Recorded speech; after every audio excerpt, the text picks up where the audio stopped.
Namaskar. Let's continue our discussion on Asana. We are examining the sutra of defining what asana is as given by Patanjali. Sthira Sukham Asana. We have already learned what stability is. Stability in posture is one of the two essential requirements, conditions of posture.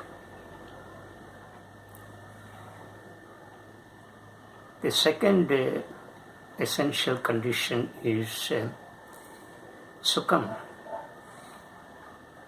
So, in asana, you must feel comfortable,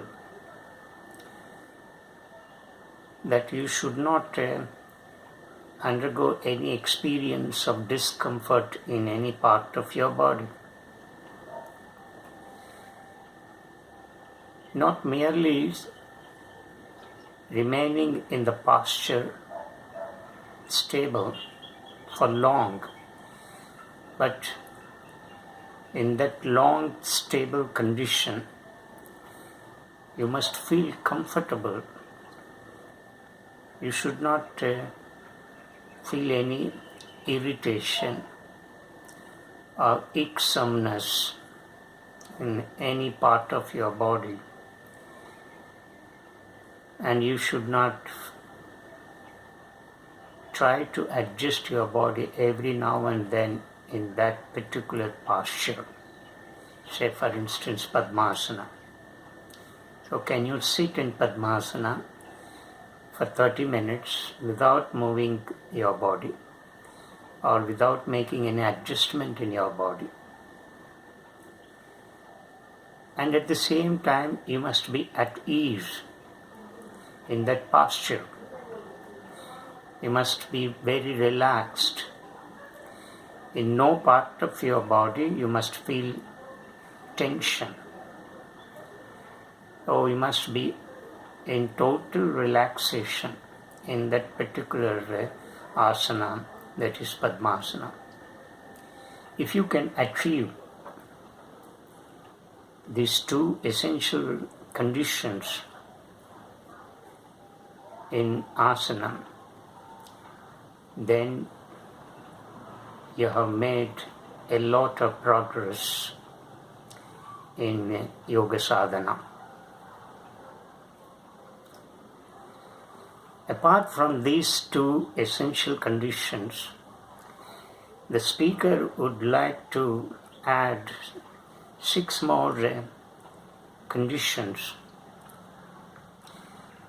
The speaker would like to call these 6 plus 2 given by Patanjali as 8 fundamental principles of governing asana. We have examined 2 principles, or rather we say 2 conditions, that is Thiram and Sukham as given by Patanjali. But the speaker is adding 6 more. You need to focus on these 6 more conditions, because asana is not like doing physical exercise. You can do physical exercise in any manner as you like, and you can go out for walking at any time. You can go for swimming, jogging or running at any time, but you cannot do asana as you like. So you can have your food and go for walking with half an hour break, but you cannot do asana immediately after taking food. And similarly, you can do physical exercise under any body condition. But asana you cannot do when your belly is full. You should perform asana only in empty stomach. Or if you have taken food, you must give at least 5 to 6 hours interval.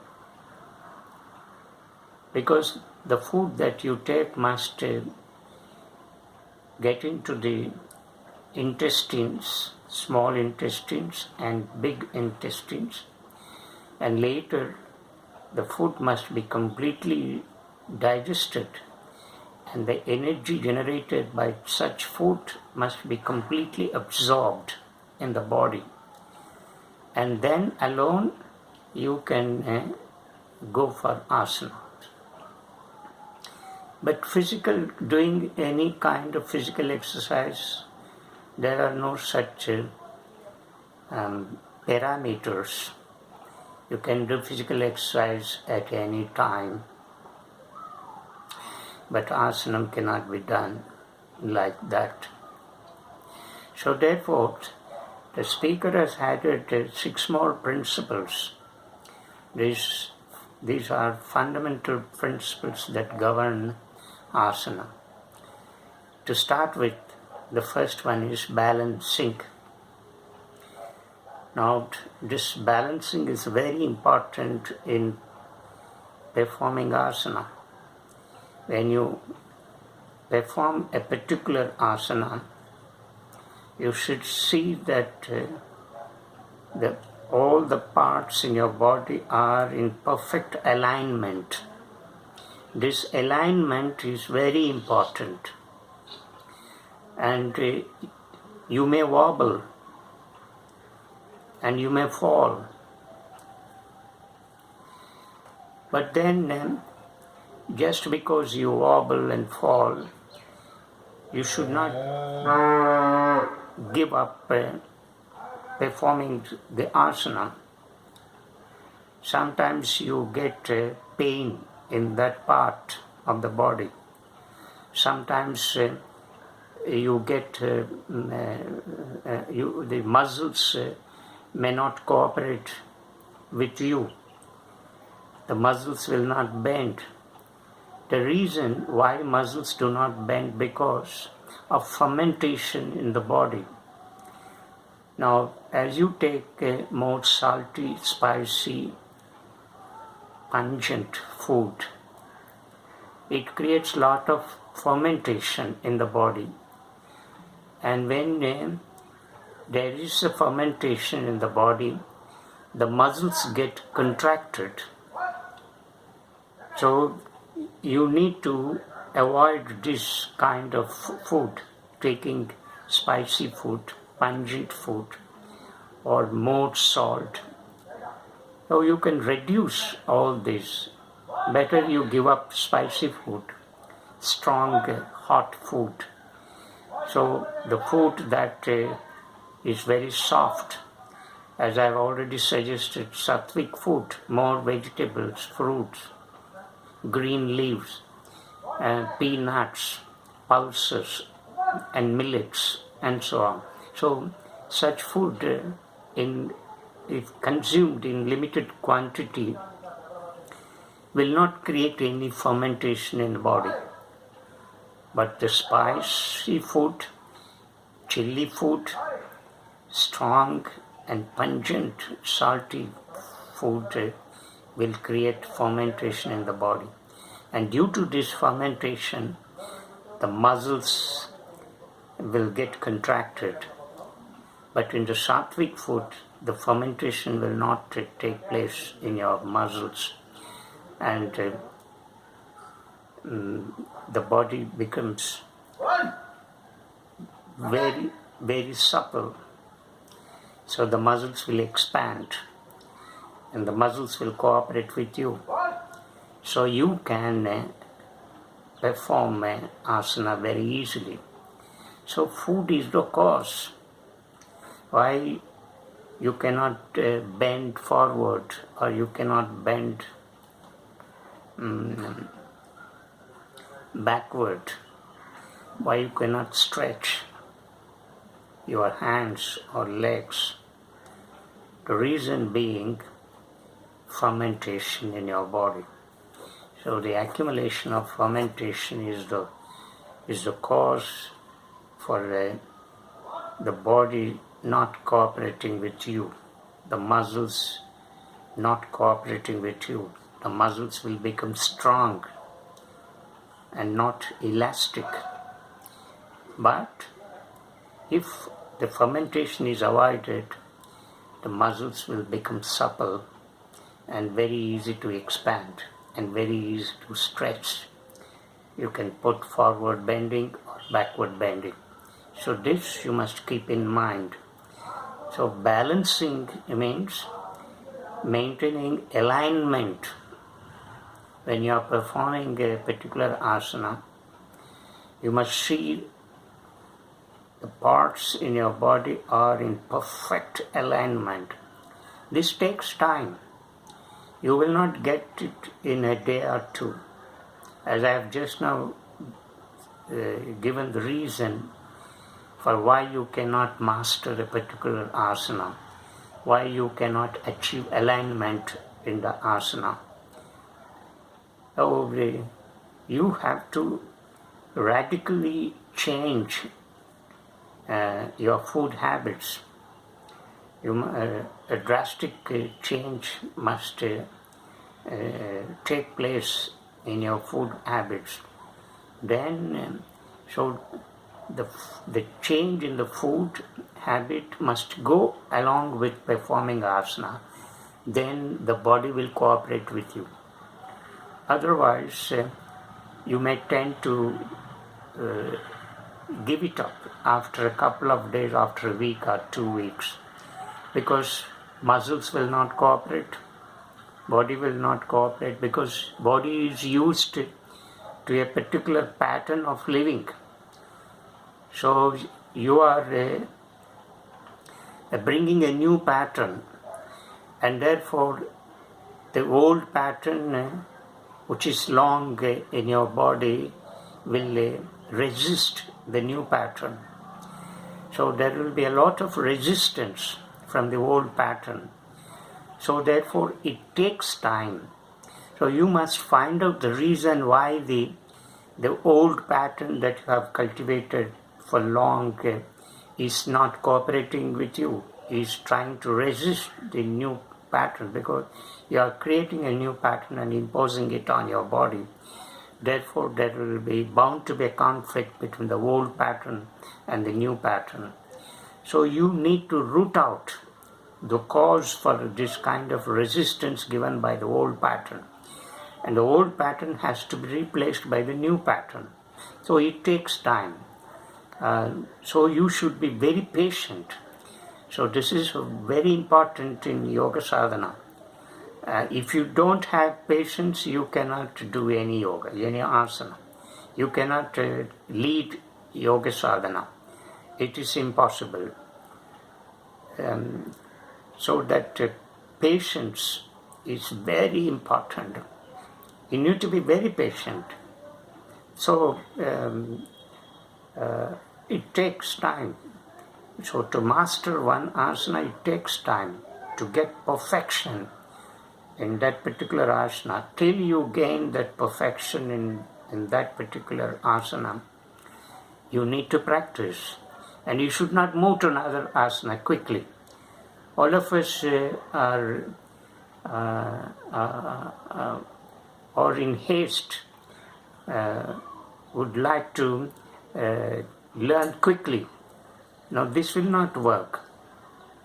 When you go to a particular asana, do it repeatedly until you gain mastery over it, until you gain perfection in it, until you see that balance is perfectly maintained in that posture. And this you must keep in mind while performing asana. And these principles are not taught in various schools of yoga. or by masters, the so-called yoga masters. They just teach you like a physical exercise, and that is why you cannot see the effect of the asana on your body and mind. The effect will come into force only when you become conscious of the principles that I am now enlightening you. So please remember the first principle, that is stability, stable. You must feel stable in that particular asana. Second is you must be very relaxed and comfortable.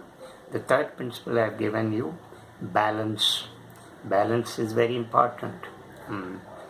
The fourth principle is stretching. Stretching is an important condition in performing asana. Stretching your muscles.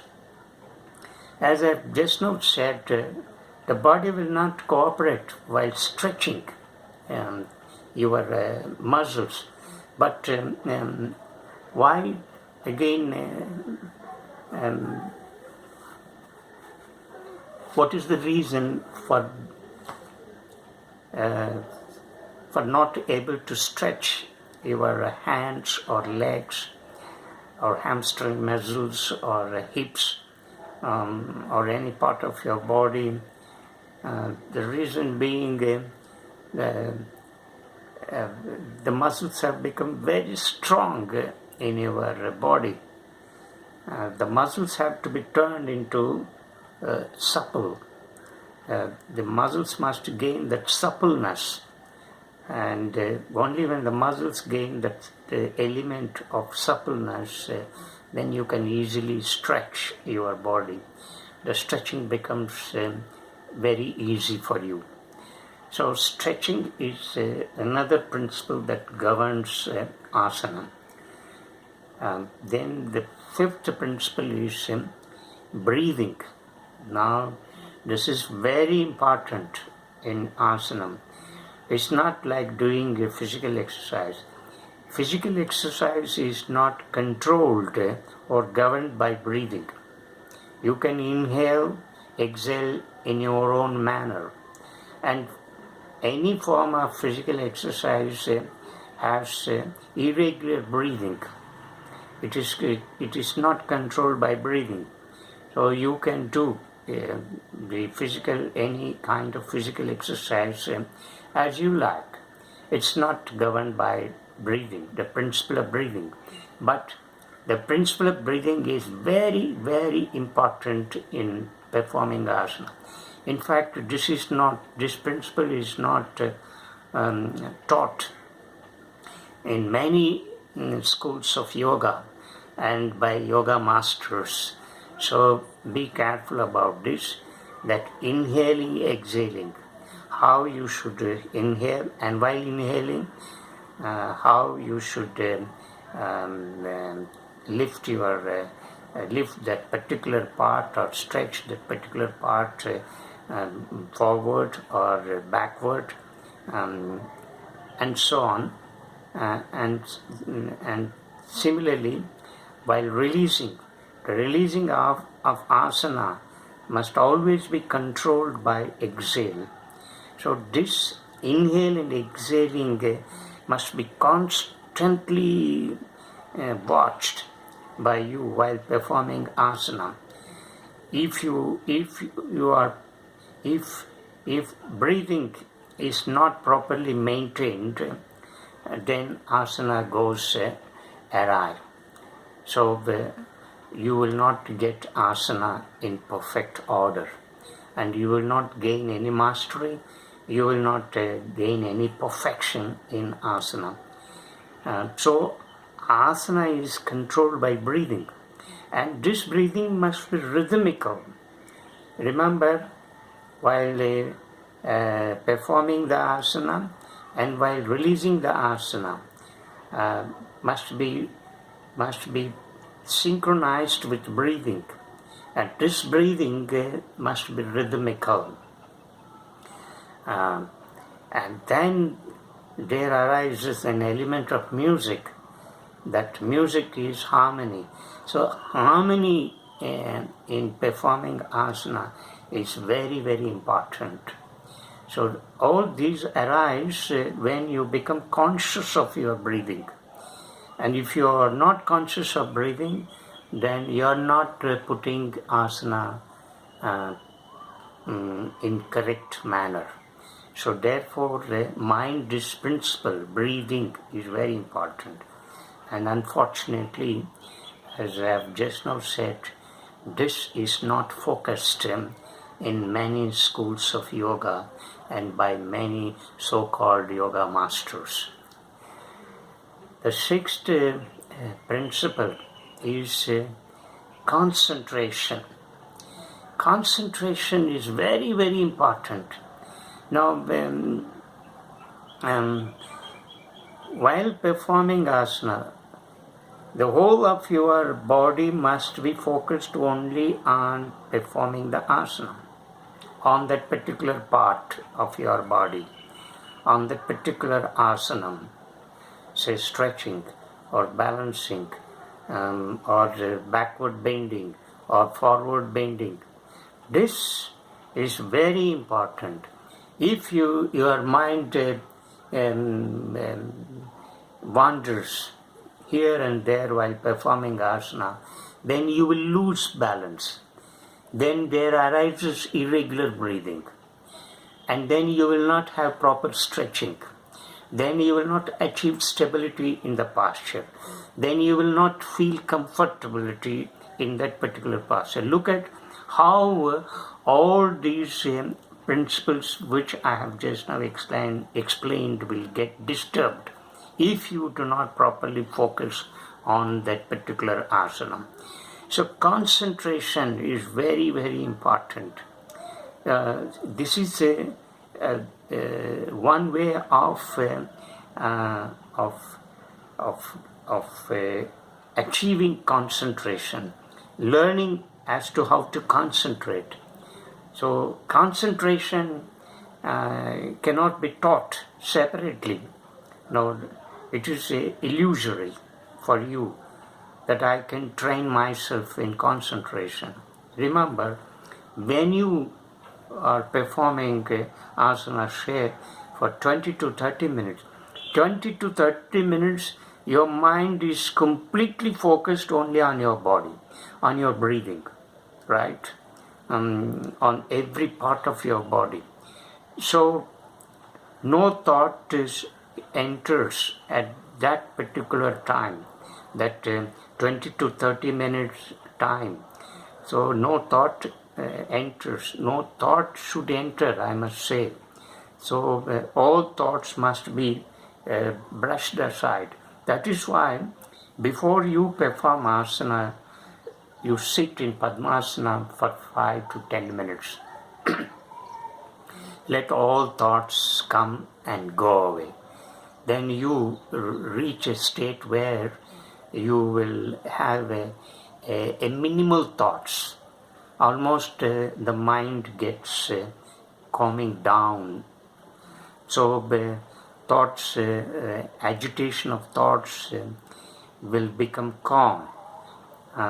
When you attain that kind of state, then you must begin to perform asana. Don't directly do the asana. It's not like physical exercise. So how to achieve concentration? Because mind keeps wandering here and there. So many thoughts keep entering and causing lot of disturbance. Yesterday's thoughts, previous week's experiences, and so on and so forth. That is why performing asana should take place only in the early morning, because the mind will be clear. The mind will not undergo the day's experience. So the mind will be little fresh. So thoughts and the dreams that have taken place in the previous night have all subsided. So your mind will be relatively calm. I'm not saying absolutely calm, but relatively calm, because you are yet to enter into that particular day's experiences. So you have not plunged into any action. You are going to begin your day's activities. Therefore, early morning is the most auspicious, convenient time for performing asanas. So, as I have just now said, sit quietly for 5 to 10 minutes in Padmasana or Sukhasana or Ardha Padmasana or Siddhasana or Vajrasana, right? And remain there. Just watch your thoughts. Let thoughts come and go. Say about 5 to 10 minutes. When the thoughts come down slowly, the restlessness will also come down. So then you can begin, when you experience that relative calm state, then you can start performing asanas. So this is very important. Keep this point in your mind. So concentration you can achieve. So you can achieve concentration when you follow this method, this way. So how to achieve concentration? Many of us have this problem. Many young boys and girls tell that they do not have concentration. They cannot concentrate on anything. But you can gain this particular element of concentration. You can master it when you perform asanas, but the mind should be focused completely on it. How? I have just now shown you the way. So concentration is another principle. If you lose concentration, then the whole of performing that particular asana will go awry. So you are not doing the asana perfectly, and you will not gain mastery or perfection howsoever you may practice. So this is a very important principle. And the seventh principle is sensation. This is very, very important. You must feel sensation. You must feel that sensation at that particular part. When you are performing a particular asana, you must feel a sensation, because since your mind is totally focused on that particular part, and then you must feel the sensation that your mind is totally united with that particular part of your body. The body and mind become one. Hope you are following this principle. So look at when concentration is achieved, because since you are focusing your whole mind on that particular part of your body, then you feel sensation. Don't release the asana. Remain in that asana and feel the sensation in that particular part. When you feel sensation in that particular part, what happens? The mind gets united with that particular part of the body. So look at how the mind establishes communion with the body. The mind becomes one with the body becomes one with the mind. That is why every asana is nothing but a form of meditation. It's nothing but doing a meditation. You don't have to sit in a corner and do meditation. While performing asana, you are really doing asana, provided you follow all these principles, right? So when you experience that sensation, then you tend to forget yourself, that small self. So that small self, for that particular period of time, is completely suspended.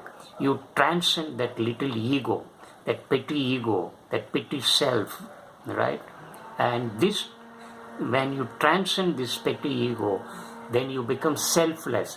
Only in that state of selflessness, you undergo that sensation, and when you undergo that sensation, you are achieving a perfect communion with the body.